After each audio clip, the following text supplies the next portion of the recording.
अस्सलाम वालेकुम everyone, welcome back to my YouTube channel English language plus literature. आज की वीडियो के अंदर हम विलियम वर्ड्सवर्थ की poem ode intimation of immortality का पार्ट 2 डिस्कस करने जा रहे हैं। लेकिन इससे पहले मैं आपको बताती चलूं कि पार्ट 1 हम अपलोड कर चुके हैं। अगर आपने वो वीडियो नहीं देखी तो पहले जाके वो वीडियो देखें, उसका लिंक आपको डिस्क्रिप्शन बॉक्स में मिल जाएगा। तो चलिए बिना किसी देरी की अपनी वीडियो स्टार्ट करते हैं।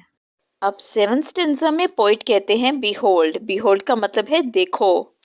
देखो उस बच्चे को जो कि अपनी नई नई मिली हुई खुशी के साथ यानी अपने खिलौनों के साथ खेल रहा है, जो कि 6 साल का है और इस वक्त उसका साइज बहुत छोटा है, यानी पिग्मी साइज है, बहुत छोटे साइज का है। See where mid work of his own hand he lies. आगे पोइट कहते हैं कि देखो किस तरह से ये बच्चा अपने टॉयज के बीच में खेल रहा है, यानी वो काम कर रहा है और बच्चे का काम क्या है कि वो इन खिलौनों के बीच में खेल रहा है और फिर वो वहीं पे लेट जाता है। अब नेक्स्ट कहते हैं फ्रेटेड का मतलब है डिस्टर्ब हो जाना। फिर वो डिस्टर्ब हो जाता है जब उसकी माँ उसे खेलता हुआ देख के उसे किस करने लगती है। सेलिस का मतलब है अटैक करना, यानी जब उसकी मदर उसे खेलता हुआ देखती है तो वो उस पर किसी की बुछाड़ कर देती है और इस तरह माँ के बार बार किस करने से वो थोड़ा सा डिस्टर्ब हो जाता है। With light upon him from his father's eyes. और दूसरी तरफ उस बच्चे के फादर उसे अफेक्शन वाली आंखों से देखते हैं, यानी उसके फादर की आंखों से उस पे अफेक्शन वाली लाइट पड़ती है। See at his feet. देखो उसके पाँव की तरफ देखो। Some little plan and charts. वो छोटे छोटे प्लान और चार्ट्स बना रहा है, जिस तरह से कोई बिजनेस के लिए प्लान और चार्ट्स वगैरह बनाता है। Some fragment from his dream of human life. तो ये एक तरह का पीस है। फ्रेगमेंट का मतलब है पीस, उस लाइफ के लिए जो कि उसे नई नई मिली है और जिसे वो खुद से शेप देता है। With newly learn art. और किससे ये शेप देता है? जो कि उसने नई नई चीज़ें सीखी हैं, जो कि नया नया काम नया नया आर्ट सीख रहा है, उससे वो इन सब चीज़ों को शेप देता है। अब यहाँ पे विलियम वर्ड्सवर्थ किस आर्ट की बात करते हैं? अ वेडिंग और अ फेस्टिवल। या तो उसने वेडिंग यानी फेस्टिवल से रिलेटेड कुछ सीखा होगा, अ मॉर्निंग और अ फ्यूनरल, या फिर फ्यूनरल से रिलेटेड कुछ सीखा होगा। मतलब कि अपने आसपास के लोगों से देख के उसने ये चीज़ सीखी होगी। And this has know his heart. और ये चीज़ अब उसके दिल में है। And unto this he frames his song. और अभी वो बच्चा खेलते खेलते अपनी तरफ से कुछ गाने बना रहा है, यानी गाने फ्रेम कर रहा है। और अक्सर ये ऑब्जर्वेशन में आता है कि बच्चे खेलते खेलते गाने भी बनाते हैं, चाहे उन्हें इन गानों का मतलब ना समझ आता हो, ढंग से वो प्रोनाउंस ना कर पाते हों, लेकिन फिर भी वो गाते हैं। Then will he fit his tongue. फिर वो बच्चा क्या करता है कि उस चीज़ को यानी जो गाना गाना है उसे वो छोड़ देता है, फिर वो कुछ बोलने लगता है। Two dialogues of business love and strife. कुछ बिजनेस की, कुछ मोहब्बत की और कुछ स्ट्राइफ यानी कुछ लड़ाई की बातें करने लगता है। But it will not be long. लेकिन ज़्यादा अरसे के लिए नहीं। वो ये सब बातें करता करता रुक जाता है, वो इन सब बातों को साइड पे करता है। And with new Joy and pride. और फिर दूसरे सब्जेक्ट्स पे बोलने लगता है। ये सब कुछ करने से उसे एक नई खुशी और प्राइड मिलता है। The little actor cons another part. जिस तरह एक छोटा सा बच्चा बहुत सारे रोल्स करता है। Feeling from time to time his humorous stage. यानी वो बच्चा टाइम टू टाइम अपने दिमाग को इन स्किल्स के साथ फुल कर रहा है जो कि ज़िंदगी गुजारने के लिए ज़रूरी हैं। मीन्स कि जब एक इंसान दुनिया में आता है तो उसे डिफरेंट स्किल्स की ज़रूरत होती है। उसकी लाइफ जो सी है वो डिफरेंट स्टेजेस से गुजरती है। शादी होती है, फौतगी होती है, लड़ाई झगड़े होते हैं, बिजनेस के मैटर्स होते हैं, लव अफेयर्स होते हैं। तो ये बच्चा टाइम टू टाइम अपने दिमाग को इन सारी चीज़ों से डील करने के लिए इन स्किल से ख़ुद को भर रहा है। All the person down to palsied age. तो जितने भी लोगों से वो अपनी लाइफ में मिलता है, चाहे वो बूढ़े आदमी हो, पास्ट एज का मतलब है अक्सर जो बहुत बूढ़े लोग हो जाते हैं तो उन्हें कांपने की बीमारी हो जाती है।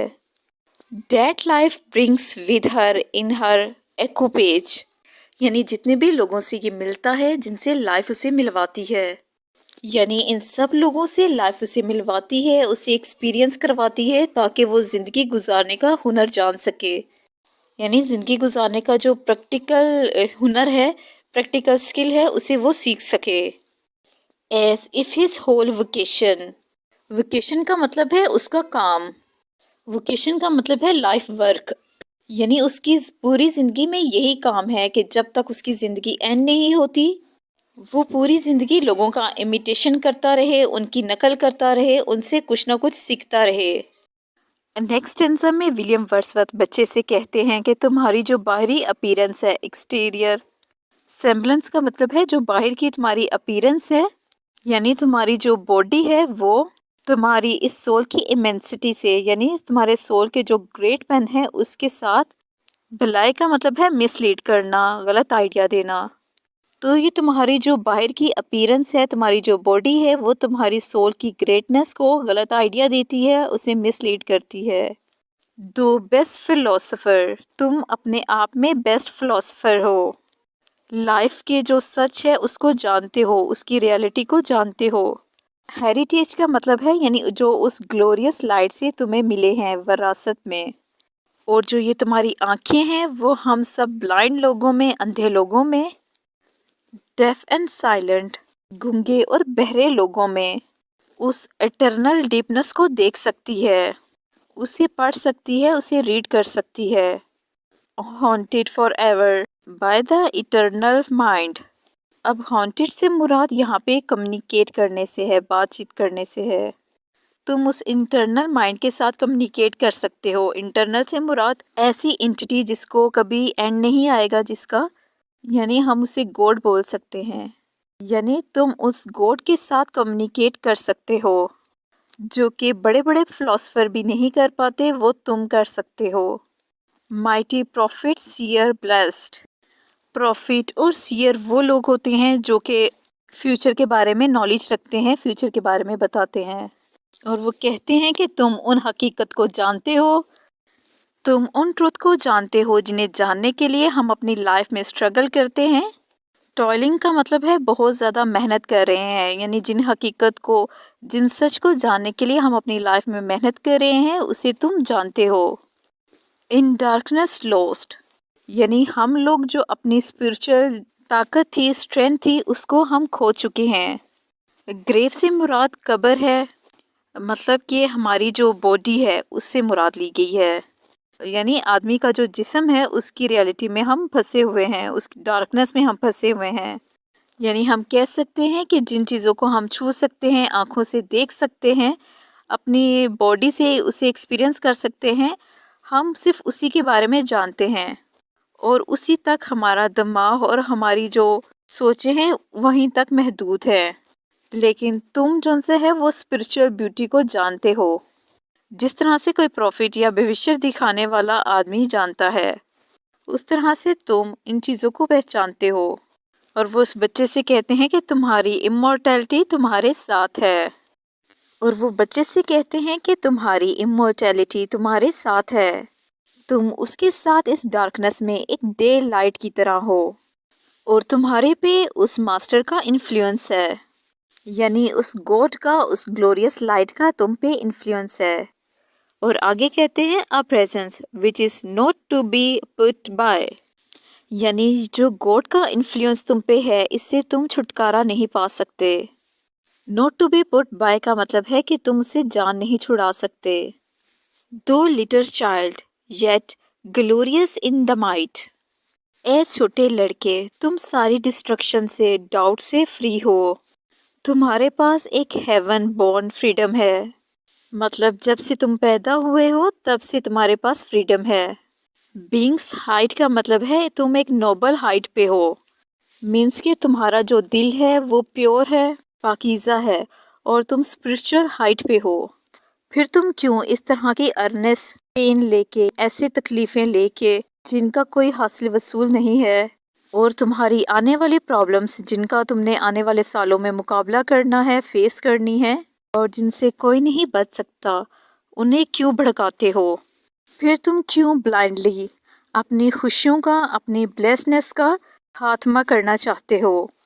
उससे लड़के, ब्लेसनेस का मतलब है जो हैप्पीनेस है, जो खुशियां हैं, उन्हें तुम क्यों ब्लाइंडली ख़त्म करना चाहते हो? आगे पोइट कहता है कि जल्द ही तुम्हारी इस सोल पे अर्थ का बोझ आ जाएगा, और तुम पे जल्द ही कस्टम का, रीति रिवाजों का बोझ आ जाएगा, एक वेट की तरह जिसे तुम्हें हर सूरत में निभाना होगा।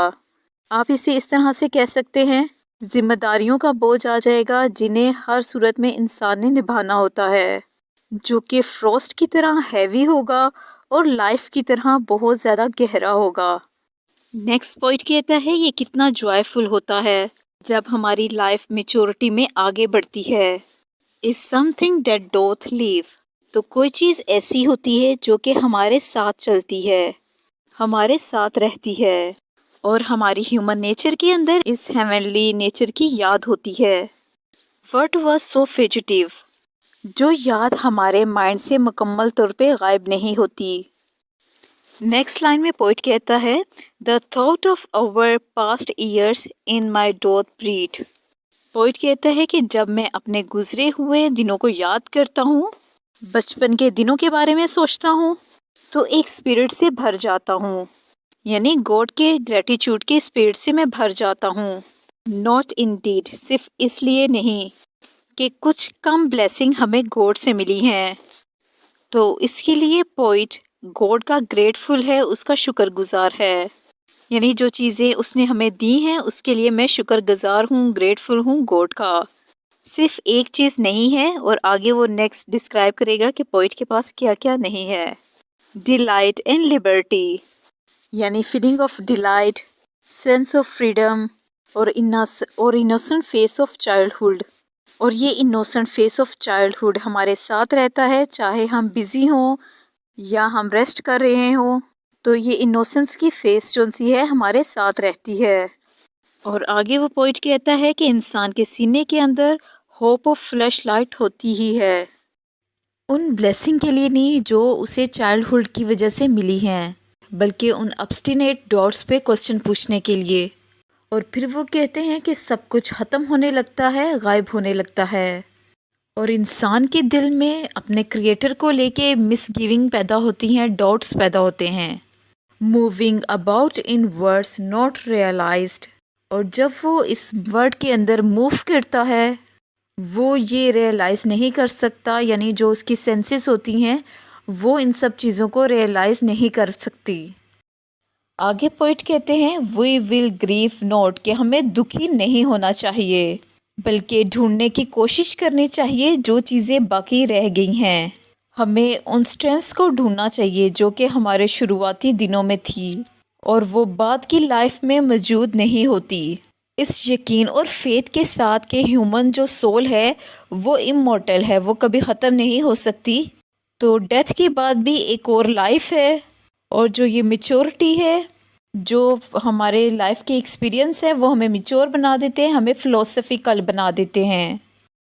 अब 11 स्टेंजा के अंदर, यानी आखिरी स्टेंजा के अंदर पोइट बात करते हैं फाउंटेन्स की, मिडोस की, हिल्स की एंड ग्रोव्स की। पोइट कहते हैं कि ऐसा ना सोचना, पहले से ये अंदाज़ा ना लगाना कि हमारा और इस नेचर का जो प्यार है वो ख़त्म हो जाएगा या ख़त्म हो गया है।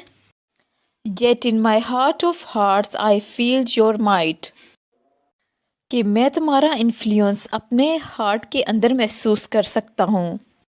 I only have relinquished one delight, अभी मैंने सिर्फ एक ही खुशी छोड़ी है, उसे गिव अप किया है, कि मैं तुम्हारे साथ मुस्तकिल तौर पे नहीं रह रहा।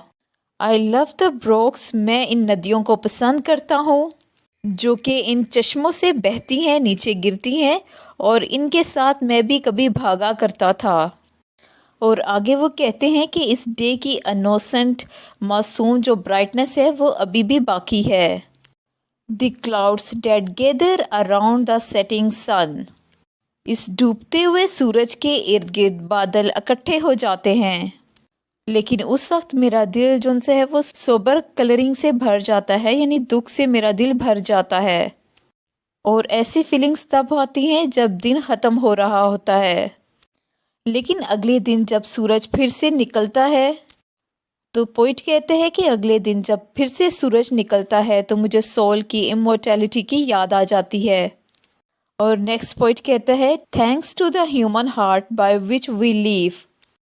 और वो ह्यूमन हार्ट जिसकी वजह से हम जिंदा हैं, हम जीते हैं, उसकी टेंडरनेस यानी उसकी नरमी, उसकी जॉय, उसका फियर, ये जो फीलिंग्स दिल महसूस करता है, इन सब फीलिंग्स को महसूस करने के लिए मैं थैंक्सफुल हूँ। इस नेचर के प्यार ने मुझे बहुत ज़्यादा सेंसिटिव बना दिया है कि एक छोटा सा फूल भी मुझे इस कदर सोचने पे मजबूर कर देता है कि मैं अपने आंसुओं के साथ भी इस फीलिंग्स को एक्सप्रेस नहीं कर पाता। और इसी फाइनल लाइन के साथ ये पोएम यहीं पे ख़त्म होती है। But for those first affections, लेकिन मैं उन अफेक्शंस के लिए थैंकफुल हूँ, उन फर्स्ट अफेक्शन के लिए जो चाइल्डहुड में मुझे मिले थे। शेडोई रिकलेक्शंस का मतलब है कि वो जितने भी ख्यालात थे वो मुझे धुंधले धुंधले से याद हैं। Which we be they what they may. और पोइट कहते हैं कि मुझे उनका रियल नेचर याद नहीं है, लेकिन वो जैसे थे वैसे ही थे। अभी भी एक लाइट है, एक फाउंटेन लाइट है हमारे दिन के लिए। कहने का मतलब ये है कि एक ट्रू सोर्स ऑफ नॉलेज है, और जो कुछ भी हम देखते हैं, ऑब्ज़र्व करते हैं, वो हमारी मास्टर लाइट है। अपहोल्ड अस, हमें सपोर्ट करती है, हमारी हेल्प करती है। Our noisy years and have power to make our noisy years seems movement in the being of internal silence. और उसके पास ये पावर होती है कि वो हमारी ना ख़त्म होने वाली खामोशी में थोड़ा सा शोर पैदा कर ले, थोड़ी सी हलचल पैदा कर दे। Truth that wake to perish never. Poet कहते हैं ये जो ट्रूथ है, जो सच्चाई है, वो हमारे माइंड से कम्प्लीटली तौर पे कभी ख़त्म नहीं हो सकता, और ये किसी भी सूरत में गायब नहीं हो सकता। यानी ज़िंदगी के जितने भी एक्सपीरियंस होते हैं वो हमारी लाइफ के साथ साथ चलते हैं, और ये कम्प्लीटली तौर पे चाहे हम बड़े हो जाएं, बच्चे हों, तो ये किसी भी सूरत में ख़त्म नहीं होता। जब तक हमारी ज़िंदगी होती है ये हमारे साथ चलते हैं।